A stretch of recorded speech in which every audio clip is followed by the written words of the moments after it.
I have the, so I thank you all for coming here to celebrate the 60th birthday of Emmanuel. And so I'm going to start with a recollection from a souvenir of him between 86 and 92, if I'm correct. So this is my title, Emmanuel, Tintin et Descartes, and you will see why. And the scientific title would be more like Des membranes hexatiques aux membranes ecstatiques. So in English, from hexatic to ecstatic membranes. You will all understand why, hopefully soon. So this is Emmanuel in front of a tree. As you may know, he became a specialist of random trees later. That is, later than the period I'm going to cover. And so, as you probably noticed, there is a similarity with the special workshop done in honor of Philippe Di Francesco last year. So, of course, you have the poster to the left of Philippe last year, the poster to the right for Emmanuel. You notice a difference. One is more funny than the other. I was told this by some colleague of us here. And I can explain to you why it's less funny, because actually Philippe was not always in a Porsche. He used to be, before that, he used to be in one of these Japanese non-fancy cars. And Emmanuel, on the contrary, was driving fantastic Cadillacs when he was in the US, but the Cadillac fairly too big to be put in a poster. Hence, the more serious poster we have today. Well, so the career of Emmanuel started, yes, thank you. Be careful, there is a, push it probably, yeah, okay. The career of Emmanuel started with his thesis here at Saclay after the École Normale Supérieure in Paris in 86 up to 89 under the supervision of François David, who is present here. And it was covering the physique statistique et propriétés critiques des membranes. So the issue was the Hamiltonian of the membrane. So you have this tension term, sigma integral of the times the area, and then the Helfrich free energy, which is the square of the mean curvature of the membrane, which is described here. And with a coefficient kappa, which is called the bending rigidity. By the way, physicists at that time did not know it, but it was known to mathematicians that the Helfrich free energy is conformally invariant in 3 dimensions. So it is invariant under, in particular, inversions. So let me move on. So essentially, in short, the subject was then when you have a membrane. So normally, if you have a crystal, the fusion transforms it into liquid phase with the first order phase transition in 3D. But if you have in 2D, your membrane is in 2-dimensional space, then you go through an hexatic phase where you have lost the long-range order, but you still keep the orientational order. And then you have a second phase transition to the liquid phase. So that was the subject of Emmanuel at those times. And you have a series of papers. The first one is about liquid phase with David, of course, instabilities in membrane models. And then another paper with Pelletier about the hexatic phase. And then a series of papers about these crystal membranes, or polymerized membranes. So crumpling transition, rigid random surface. So somehow an anticipation of later work. So people looked at large D. The embedding dimension was large.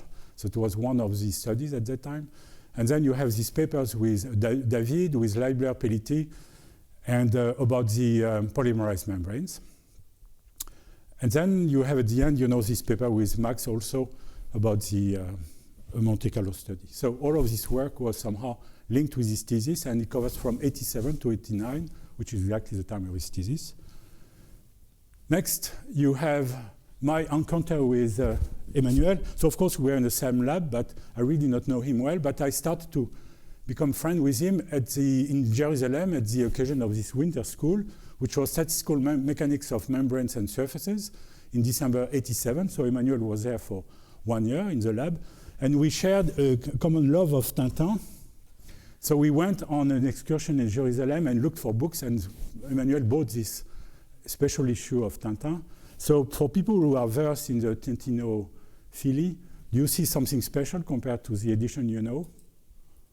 Yes, yes. I think one of our colleagues understood. Just, yeah, yes, so there is a symmetry with respect to an axis, because this is the version we have in France. And of course, That's because so anticipates all of the work that Philippe is going to do with Emmanuel later, with folding. So of course that's because here you open the book from the back, well, for us. So, and you just go in reverse. So anyway, so that was my encounter with Emmanuel. And of course, Emmanuel, after that, went to Santa Barbara on a postdoc for 1 year. Actually, he was doing what is called the VSNA, so volontaire pour le service national actif. So active is very important because you would believe that driving a Cadillac like this, was not exactly working. And of course, there was something mandatory in this lab with Phil. Emmanuel never published with Phil Pincus, but actually they had to wear this kind of cowboy hat all the time. So anyway, so Emmanuel is happily there. I visited him when I was in ITP at that time in Santa Barbara. And actually, he worked, nevertheless, even so there was a Cadillac. So there was some paper with Kardar, who was also visiting ITP at the time. So about test ring, crumpling, and melting transition in hexatic membranes again. Then there is a single author paper about anharmonic theory of a stack of tessile membranes. And then you have then Leibler again, on problem of instabilities with supercoiled DNA. And of course, Gita and Palmieri again about tessile membranes with long-range interaction. So all of this was somehow the aftermath of the postdoc. And of course, I anticipate a bit, but later in 1999, there was a paper with Enzo when he was a postdoc here in the lab, Enzo Orlandini, who is going to speak later in this workshop. So the next one is when I started to interact with Emmanuel. It was moving from polymers to membranes. So I'm going to make a small recap about the theory of polymers as we have known it since '65. And so there are three main actors, names: Sam Edwards, Sir Sam, for people who knew him, Pierre-Gilles de Gennes, who got the Nobel Prize in '91, and Jacques Legrand-Desclozeaux, who was actually my thesis advisor, and was an eminent member of this lab, who passed away 2 years ago in 2023. So better known as Jacques Desclozeaux.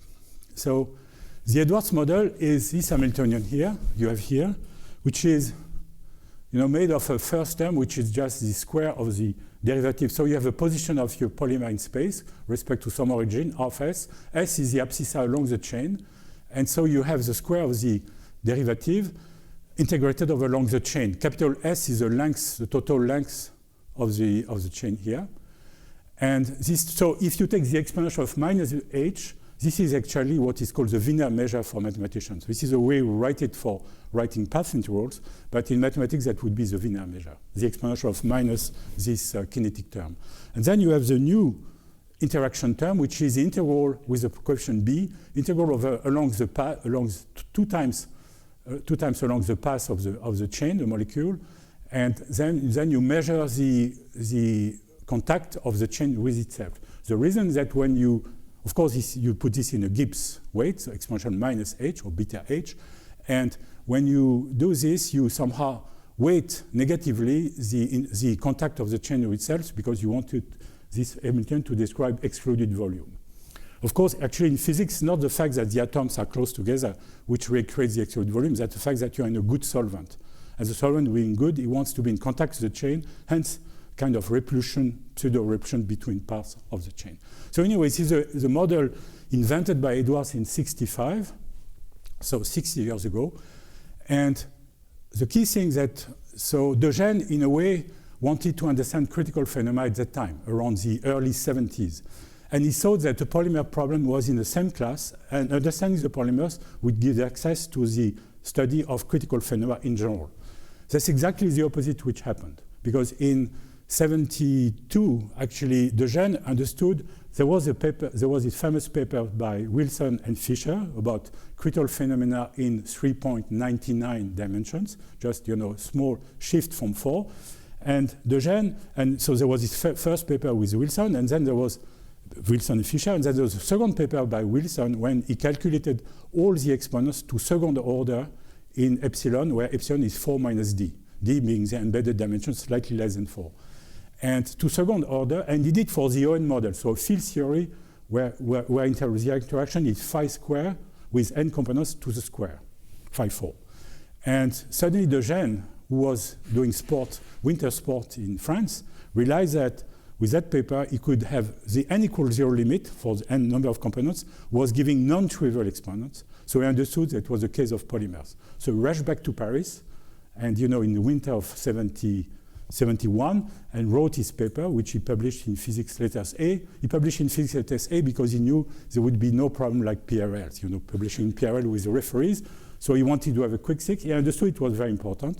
So he understood that somehow it was the n equals limit of this model here, you have here. So phi square, grade of phi square plus a mass term, phi square, to the square again. So actually there is a square missing here. No, this is just a mass term. And of course the interaction is to the square of the square. And Jacques Desclozeaux, that was 72, and Jacques Desclozeaux understood that actually if you were, so here this is for just a number of components, but if you take if you have multi-chain system, like in semi-dilute solutions, you should just introduce more fields for each chain. And Desclozeaux wrote a beautiful paper in 75 about the semi-dilute solutions. What happened later in 81 was that there was this new method by Jacques Desclozeaux called direct normalization. So of course, what De Gennes was doing, that people after him, and that people like Desclozeaux, myself, and other people, we used the transformation between the Edwards model and the field theory was that you would integrate over the size of the polymer, doing a Laplace transform on the size of the polymer. And the coefficient of Laplace transform was m squared, which is the mass term which you have here in front of the square of the field. And so by doing Laplace inverse, you would go back to polymers. And of course, you would use the renormalization theory, which was established for field theory, for critical phenomena in general, for this Hamiltonian. Desclozeaux realized that you could take, so I'm sorry it's a bit long, but try to explain what is going on later for us. Desclozeaux understood, in the early 80s that if you were working only with the Edwards model, forgetting about field theory, you would compute partition functions, and you would be able to renormalize these partition functions, doing the same as the epsilon expansions, which were done for the field theory. So it's called direct normalization, calculated everything to second order. It's much more physically intuitive, and also mathematically beautiful. And actually, Benhamou and Mahou, later in this lab, understood how to prove that rigor somehow, at least at the level of rigor in physics, to show that using the dimensional renormalization of the field theory, you could go and show that Desclozeaux's method was indeed equivalent. Okay, so for us, what happened in the lab was that so there was a model, so we just generalized, we looked at the same problem, but instead of polymers, we looked at the problem of membranes. And so we look at the model which was extending the Edwards model here with a space X, which was internal space of the membrane. So you had the square term as before for the Edwards model, and then these two-body interaction terms. I must say that actually this model was understood and invented somehow before we worked on it. It was looked at by actually Robin Ball, who did not publish the paper, but he showed us some calculations with Desclozeaux. And actually, it was rediscovered by Aronitz Lubensky and Nelson and Kardar later in 87.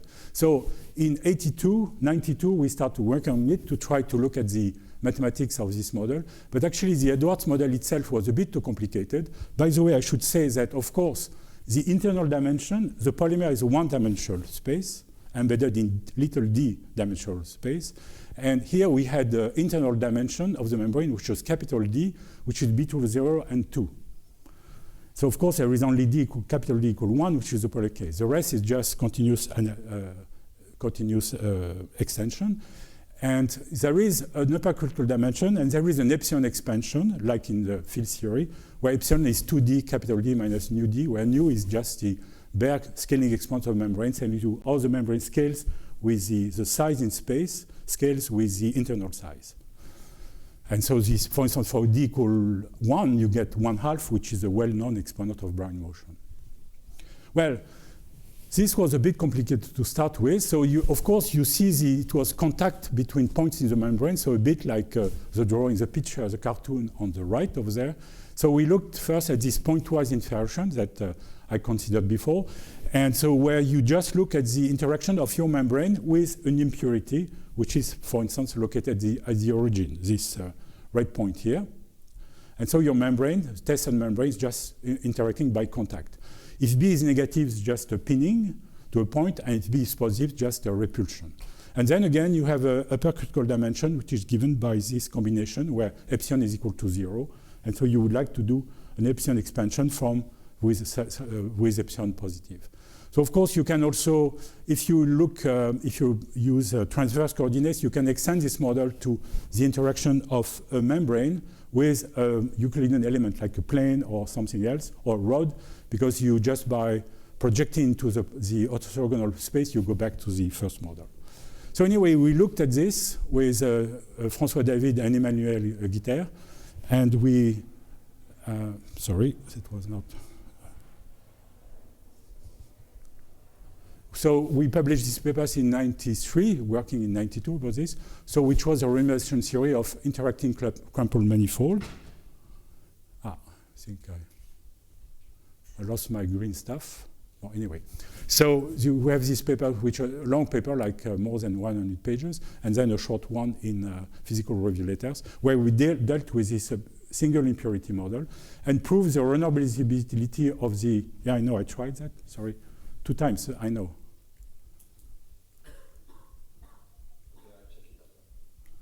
Well, it's okay. So, and so we looked at the renormalizability to all orders of this. And I will come back to that in a minute.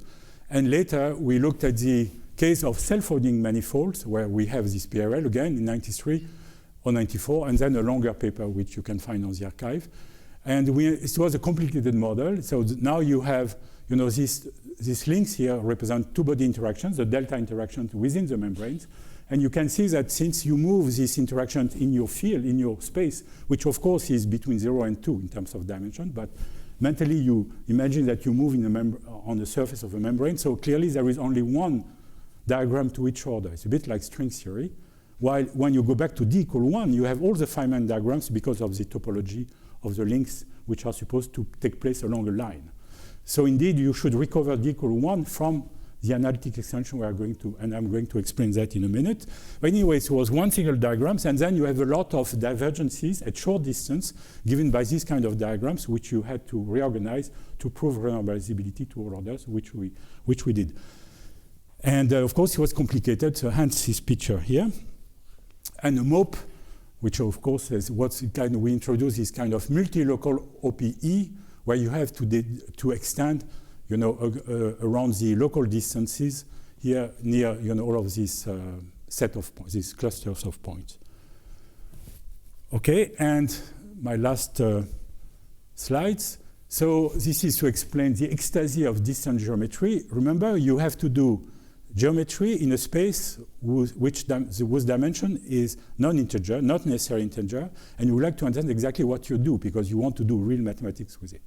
So what we did, we moved to the space to move to what is called distance geometry. There is a beautiful book by Blumenthal called Distance Geometry, where instead of looking at Cartesian coordinates of your, seems to be okay. Let me see. Cartesian coordinates of your points, right, which are no longer allowed, you look at the square of the distances. So you go from this set of coordinates to this one with all the mutual distances. Of course, there are in the Euclidean spaces. These are too many coordinates. So you have to change the measure from the Cartesian coordinates to the distance coordinates. It is done by some determinants called a Cayley-Menger determinant, a beautiful object here, and the fact is, if you have n points, you start in dimension which is at least n-1, high dimension, and then you move down by analytic extension. And each time you go through integer dimensions, you have a lot of distributions which pop out and telling you to respect all the triangular inequalities as generalization of in higher dimensions. So there is a way to control all of this mathematically, this distance geometry. And this scalar, and of course, the interaction you had with a point, for instance, was exactly given by a power to the little d minus little d over 2, the determinant. Another determinant was exactly this Kellermanger determinant, where the distance square was raised to the new power, this new 2 minus capital D over 2. And the beautiful thing is that you have a lot of zeros in those determinants telling you that you are going to go through Euclidean integer space, Euclidean space with integer dimensions, a lot of distributions where when this p goes to 0. But in terms of the interaction, when you raise this a to the new power, where nu is 2 minus d over 2, there is a beautiful theorem called Schoenberg theorem telling you that your zeros are only, because you raise this determinant to the minus little d over 2 power, so the zeros of determinants are only at coinciding points. So only local divergences like we use in field theory. So it was a key of this study. The same thing for the self-folding manifolds later. And I will finish with Descartes. Why is Descartes appearing here?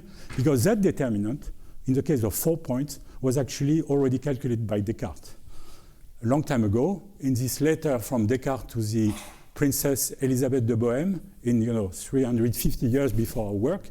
And here you have, so it was a problem of 4 kissing circles. It was a kissing circle problem. So 4 circles which are supposed to be 2 by 2 tangent, all in tangent contacts. And so there was a condition on the radii the radii are E, D, F, X of these circles, and it's given by this equality here, over there. And if you move one term to the left, for instance, this is just the Kellermanger determinant we had for 4 points, exactly. So Descartes, had this, he explains this to Princess how to do and derives this beautiful equation. Anyway, so hence the explanation why we have, Emmanuel in company of Tintin and Descartes. And I just have 2 last slides. So one is about Emmanuel his companion for life, Cécile Montus, who we met at Saclay in the same lab. She's a member of our lab. Unfortunately, she's in Switzerland at the moment for important conference. And this is about at the same time as the work I described. And here, now I'm going to pass the microphone to Philippe Di Francesco, and here this is Emmanuel and myself at that time, and here you have the first work of Emmanuel with Mark Bowick, who is here, and here you have also the first work of Emmanuel with Philippe, who is here. I'm going to hand the microphone to Philippe. Thank you. Thank you. Thank you.